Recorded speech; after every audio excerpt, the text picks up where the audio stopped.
쉬운 성경 1도 로마서 4장.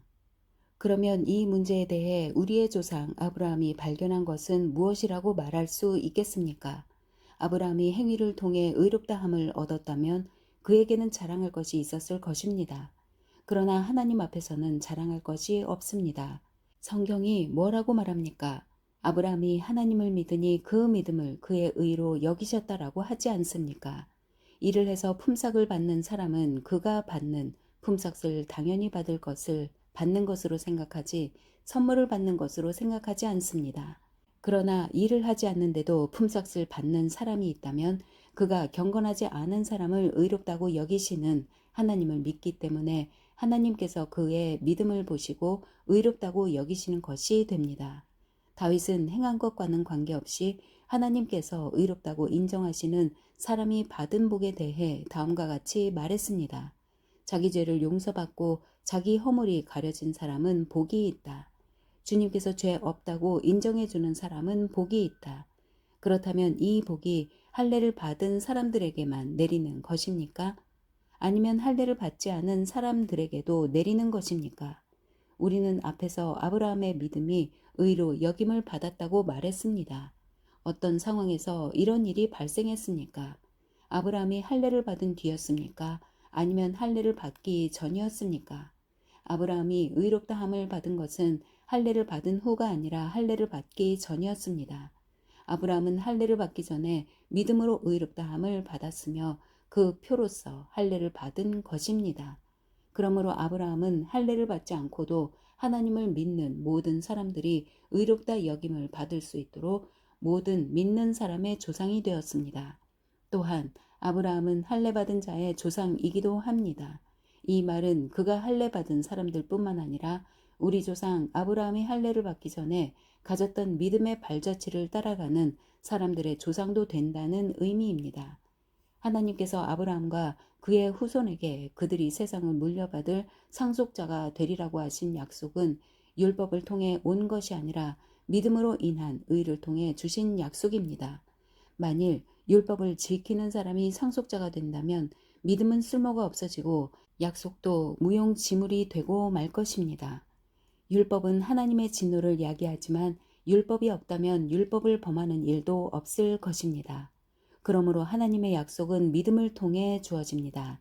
이렇게 하신 것은 하나님께서 아브라함의 모든 자손에게 약속을 은혜로 주시기 위해서입니다. 모세의 율법 아래 사는 사람뿐만 아니라 우리 모두의 조상 아브라함처럼 믿음으로 사는 사람들 전부가 아브라함의 자손이 됩니다. 성경에 내가 너를 많은 민족의 조상으로 삼았다고 기록되어 있는 것처럼 아브라함은 그가 믿은 하나님, 곧 죽은 사람도 살리시며 없는 것도 있게 하시는 하나님을 믿었습니다. 아브라함은 소망이 전혀 없었지만 하나님께서 내 자손이 이와 같이 많아질 것이다 라고 말씀하신 대로 자기가 많은 민족의 조상이 될 것을 믿고 소망하였습니다. 아브라함은 100살이나 되어 거의 죽은 사람이나 다름없게 되었고 사라도 나이가 많아 아기를 낳을 수 없다는 것을 알았지만 하나님을 믿는 믿음이 약해지지 않았습니다. 그는 하나님의 약속에 대해 불신하거나 의심하지 않고 오히려 그 약속을 굳게 믿어 하나님께 영광을 돌렸습니다. 아브라함은 하나님께서 친히 약속하신 것을 이루실 능력이 있다는 것을 확신했습니다. 이것이 바로 하나님께서 그 믿음을 그의 의로 여기셨다라고 말씀하신 이유입니다. 그의 의로 여기셨다는 말은 아브라함만을 위해 기록된 것이 아닙니다. 그 말은 우리 주 예수님을 죽은 자 가운데서 다시 살리신 분을 믿음으로 의롭다함을 얻게 될 우리를 위해서도 기록되었습니다. 예수님은 우리의 죄 때문에 죽임을 당하셨고 우리를 의롭게 하시려고 다시 살아나셨습니다. 5장. 우리가 믿음으로 의롭다함을 받았으므로 우리는 우리 주 예수 그리스도로 말미암아 하나님과 함께하는 평강을 누리고 있습니다. 예수 그리스도에 의해서 또 믿음으로 우리는 지금 우리가 서 있는 이 은혜의 자리에 들어와 있습니다. 그리고 하나님의 영광을 소망하며 즐거워합니다. 이뿐만 아니라 우리는 환난을 당하더라도 즐거워합니다. 그것은 환난이 인내를 낳고 또 인내는 연단된 인품을 낳고 연단된 인품은 소망을 낳는 것을 알기 때문입니다. 이 소망은 절대로 우리의 기대를 저버리지 않습니다. 그것은 하나님께서 우리에게 주신 성령을 통해 우리 마음에 하나님의 사랑을 부어 주셨기 때문입니다. 우리가 아직 연약할 때에 그리스도께서 시의 적절할 때에 경건하지 않은 사람들을 위해 죽으셨습니다. 의인을 위해 죽는 사람은 거의 없습니다. 간혹 선한 사람을 위해 죽겠다고 나서는 사람이 있을는지는 모르겠습니다. 그런데 그리스도께서는 우리가 아직 죄인이었을 때에 우리를 위해 죽으셨습니다. 이것으로써 하나님께서는 우리를 향한 그분의 사랑을 나타내셨습니다. 그러므로 우리는 그리스도의 피로 말미암아 의롭다 함을 얻었으므로 우리가 그리스도를 통해 하나님의 진노로부터 구원을 받을 것은 더욱 확실합니다. 우리가 하나님과 원수가 되었을 때에도 그리스도의 죽음을 통해 하나님과 화해하게 되었다면 이렇게 하나님과 화목을 누리고 있는 사람들이 그분의 생명으로 말미암아 구원을 받게 될 것은 더욱 확실합니다. 이뿐만 아니라 우리는 이제 우리 주 예수 그리스도를 통해 하나님 안에서 즐거워합니다. 예수 그리스도로 말미암아 이제 우리는 하나님과 화해하게 되었습니다. 그러므로 한 사람을 통해 죄가 세상에 들어왔고 그 죄를 통해 사망이 들어온 것처럼 모든 사람이 죄를 지었으므로 사망이 모든 사람에게 이르렀습니다. 하나님께서 율법을 주시기 전에도 죄가 세상에 있었지만 율법이 없을 때에는 죄를 죄로 여기지 않았습니다. 그러나 사망은 아담 시대부터 모세 시대에 이르기까지 심지어 아담이 지은 죄와 똑같은 죄를 짓지 않은 사람들마저 지배하였습니다.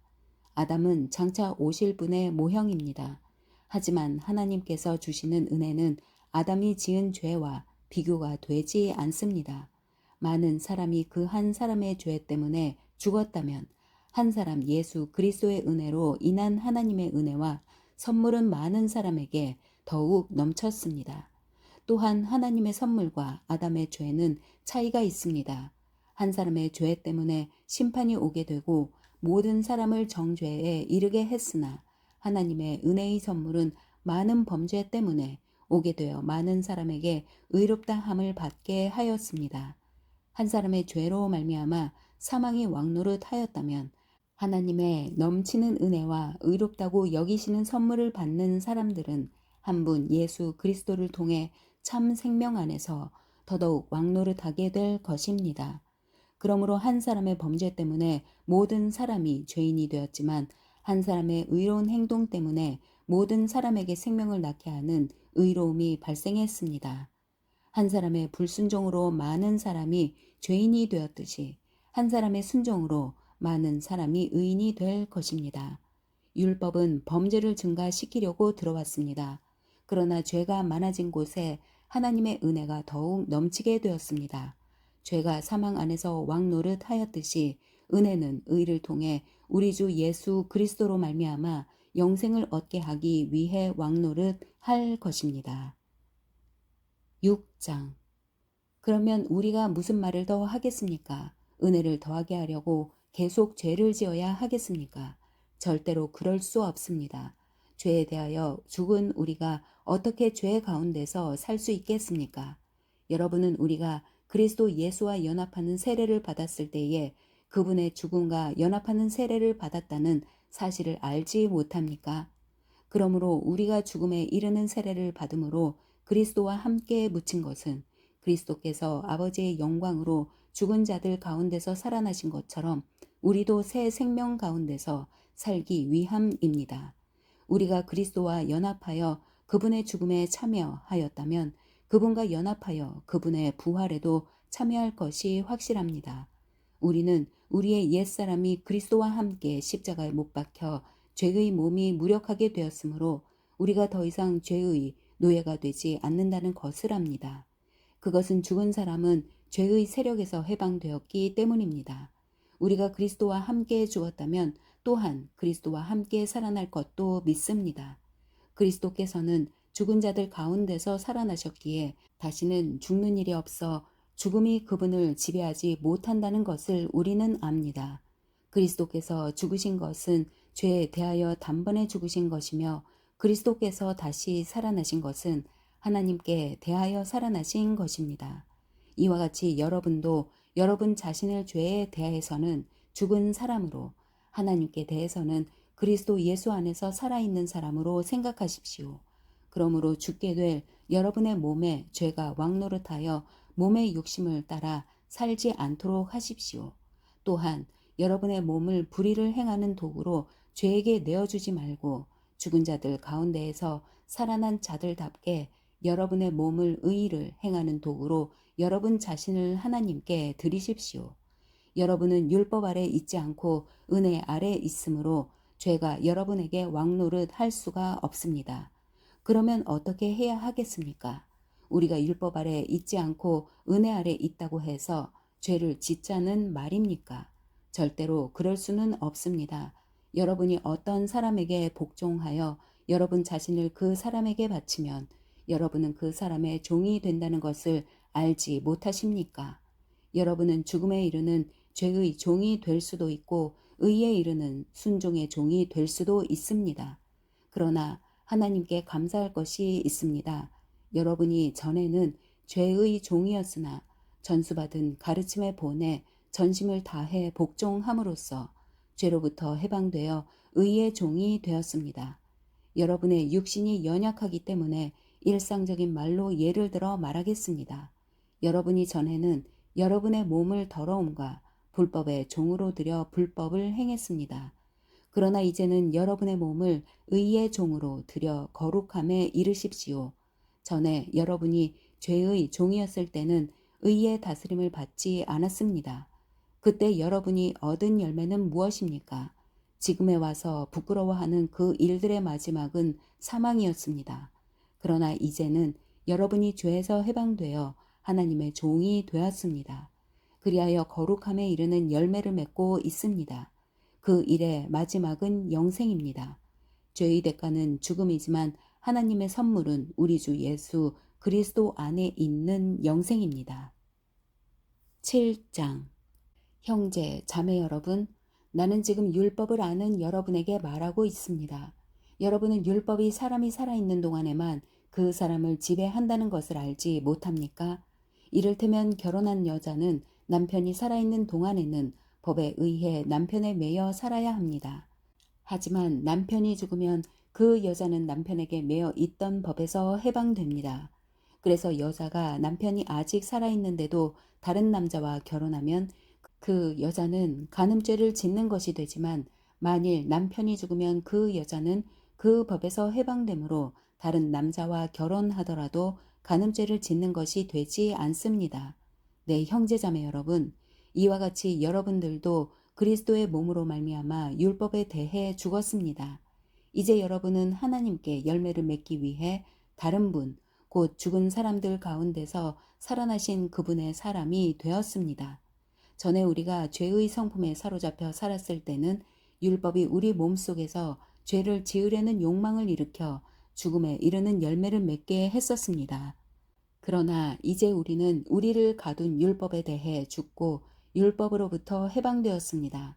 그러므로 우리는 기록된 문자에 따라 하나님을 섬기는 것이 아니라 성령의 새로운 방법으로 하나님을 섬깁니다. 그렇다면 우리가 무슨 말을 하겠습니까? 율법이 죄입니까? 절대로 그렇지 않습니다. 율법이 없었다면 나는 죄가 무엇인지 알지 못했을 것입니다.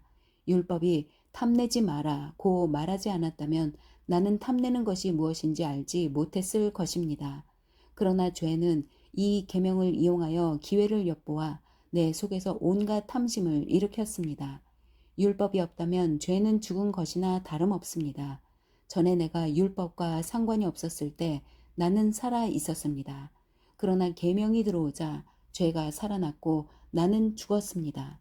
그래서 생명으로 인도해야 할 계명이 사실 나를 죽음으로 이끄는 계명이 되고 말았습니다. 죄가 계명을 이용하여 기회를 엿보아 나를 속였고 그 계명으로 나를 죽였습니다. 그러므로 율법은 거룩하며 계명도 거룩하고 의롭고 선합니다. 그렇다면 선한 것이 나에게 죽음을 가져다 주었단 말입니까? 절대로 그렇지 않습니다. 죄가 죄인 것으로 드러나도록 하기 위해서 죄는 선한 것을 이용하여 나에게 죽음을 가져왔습니다. 그리하여 죄는 계명을 통해 한층 더 죄의 참모습을 드러내게 된 것입니다. 우리는 율법이 영적인 것이라는 사실을 압니다. 그러나 나는 영적이지 못하며 죄의 노예로 팔린 몸입니다. 나는 내가 하는 일을 이해를 못하겠습니다. 내가 하고 싶어하는 일은 하지 않고 미워하는 일을 행하고 있으니 말입니다. 내가 그런 일을 하면서도 그 일을 원하지 않는 것은 율법이 선하다는 것을 인정하는 셈입니다. 그런데 이제는 원하지 않는 일을 하는 존재는 내가 아니라 내 안에 살고 있는 죄입니다. 나는 내 안에, 다시 말해서 나의 죄악된 본성 안에 선한 것이라고는 하나도 존재하지 않는다는 사실을 압니다. 선을 행하려는 바람은 내게 있지만 선을 행할 수는 없습니다. 나는 원하는 선은 행하지 않고 원하지 않는 악을 행합니다. 내가 원하지 않는 일을 행하고 있다면 그 일을 행하는 자는 내가 아니라 바로 내 안에 살고 있는 죄입니다. 그러므로 나는 이런 법칙을 발견했습니다.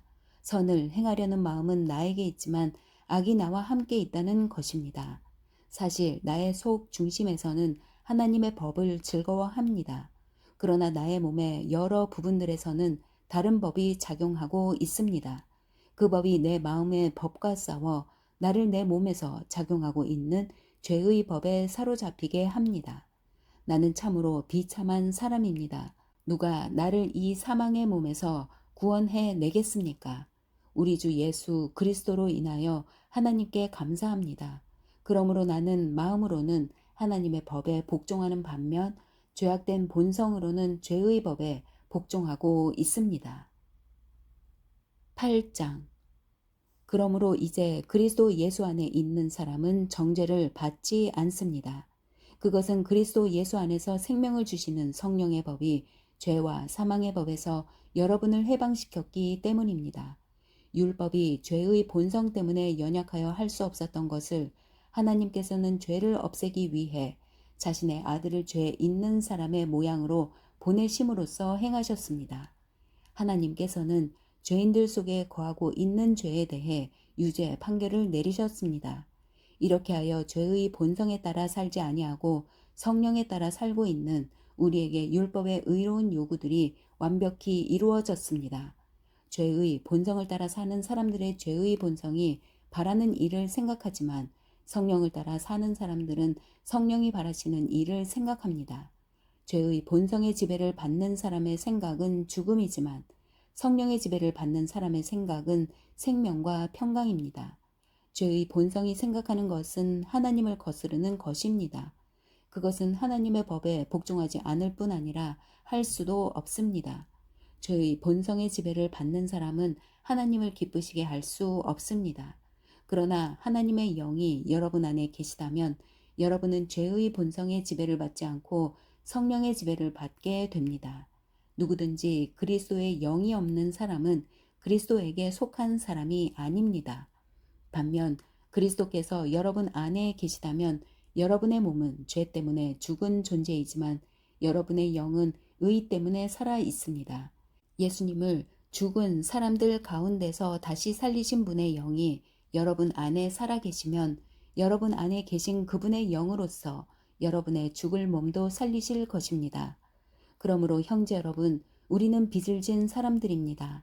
그러나 죄의 본성을 따라 살아야 하는 죄의 본성에 빚진 사람이 아닙니다. 죄의 본성에 따라 산다면 여러분은 죽을 것입니다. 그러나 성령의 도우심을 받아 몸에 악한 일을 죽인다면 여러분은 살 것입니다. 왜냐하면 하나님의 영으로 인도받는 사람들은 누구나 하나님의 자녀이기 때문입니다. 여러분이 받은 성령은 여러분을 다시 두려움에 이르게 하는 노예로 만드는 영이 아니라 여러분을 하나님의 자녀가 되게 하는 영이십니다. 그래서 우리는 그 성령을 의지하여 아바, 아버지라고 부를 수 있는 것입니다. 성령께서는 친히 우리의 영과 함께 우리가 하나님의 자녀라는 것을 증언합니다. 자녀라면 또한 상속자이기도 합니다. 우리는 하나님의 상속자이며 또한 그리스도와 공동의 상속자입니다. 그래서 우리는 그리스도께서 누리시는 영광에 참여하기 위해 그분이 겪으신 고난에도 참여하는 것입니다. 나는 현재 우리가 겪는 고난은 장차 우리에게 나타날 영광과 비교하면 아무것도 아니라고 생각합니다. 모든 피조물은 하나님의 자녀들이 나타나기만을 간절히 기다리고 있습니다. 피조물은 허무하게 되었습니다. 그렇게 된 것은 피조물이 원해서가 아니라 그렇게 하신 하나님의 뜻 때문이었습니다. 하지만 소망은 있습니다. 그것은 피조물도 썩어짐의 굴레에서 해방되어 하나님의 자녀가 누리는 영광스러운 자유에 참여하리라는 소망입니다. 우리는 모든 피조물이 이제까지 신음하고 해산의 고통을 겪고 있다는 것을 압니다. 피조물만 아니라 성령의 첫 열매를 받은 우리들 자신도 속으로 신음하며 우리가 하나님의 자녀가 되는 것과 우리 몸이 구속될 것을 간절히 기다리고 있습니다. 우리는 이러한 소망으로 구원을 받았습니다. 눈에 보이는 소망은 소망이 아닙니다. 보이는 것을 소망하는 사람이 어디 있겠습니까? 따라서 우리가 아직 보지 못한 것을 소망한다면 우리는 그것을 인내함으로 기다려야 합니다. 이처럼 성령께서는 우리의 약함을 도와주십니다. 우리는 무엇을 기도해야 하는지도 모르지만 성령께서는 말로 다 표현할 수 없는 간절함으로 우리를 위해 중보, 기도를 하십니다. 사람의 마음을 꿰뚫어 보시는 하나님께서는 성령의 생각이 무엇인지를 아십니다. 그것은 성령께서 하나님의 뜻에 따라 성도들을 위해 중보 기도를 하시기 때문입니다. 우리는 하나님께서 모든 일을 하나님을 사랑하는 사람, 즉 하나님의 목적을 위해 부름을 입은 사람들의 선을 위하여 하신다는 것을 알고 있습니다. 하나님께서는 전부터 아셨던 사람들을 그분의 아들과 동일한 형상을 갖도록 미리 정하시고 하나님의 아들을 많은 형제들 중에서 맏아들이 되게 하셨습니다. 하나님께서는 미리 정하신 사람들을 부르셨고 부르신 사람들을 의롭다고 하셨고 의롭다고 하신 사람들을 영화롭게 하셨습니다. 이 점에 대해 우리가 무엇이라고 말할 수 있겠습니까? 하나님께서 우리 편이시라면 누가 우리를 대적하겠습니까? 자기 아들까지도 아끼지 않고 우리 모두를 위해 내어주신 분께서 그 아들과 함께 우리에게 모든 것을 은혜로 주지 않으시겠습니까? 하나님께서 택하신 사람들을 누가 고소할 수 있겠습니까? 의롭게 하시는 분은 하나님이신데 누가 감히 죄가 있다고 판단하겠습니까? 죽으신 분은 그리스도 예수이십니다. 그분은 죽으셨을 뿐만 아니라 다시 살아나 하나님의 오른편에 앉아 계시면서 우리를 위해 중보 기도를 하고 계십니다. 누가 우리를 그리스도의 사랑에서 끊을 수 있겠습니까? 환난입니까? 아니면 어려움입니까? 핍박입니까? 그렇지 않으면 굶주림입니까? 헐벗음입니까? 위험입니까? 아니면 칼입니까? 성경에 기록된 것처럼 우리는 하루 종일 주님을 위해 죽음에 직면하고 있습니다. 우리는 도살당할 양과 같은 대접을 받았습니다. 그러나 우리는 우리를 사랑하신 하나님을 힘입어 이 모든 것을 이기고도 남습니다. 나는 확신합니다. 죽음이나 생명이나 천사들이나 하늘의 권세자들이나 현재일이나 장래일이나 어떤 힘이나 가장 높은 것이나 깊은 것이나 그 밖에 어떤 피조물이라도 우리를 우리 주 그리스도 예수 안에 있는 하나님의 사랑에서 끊을 수 없습니다. 아멘.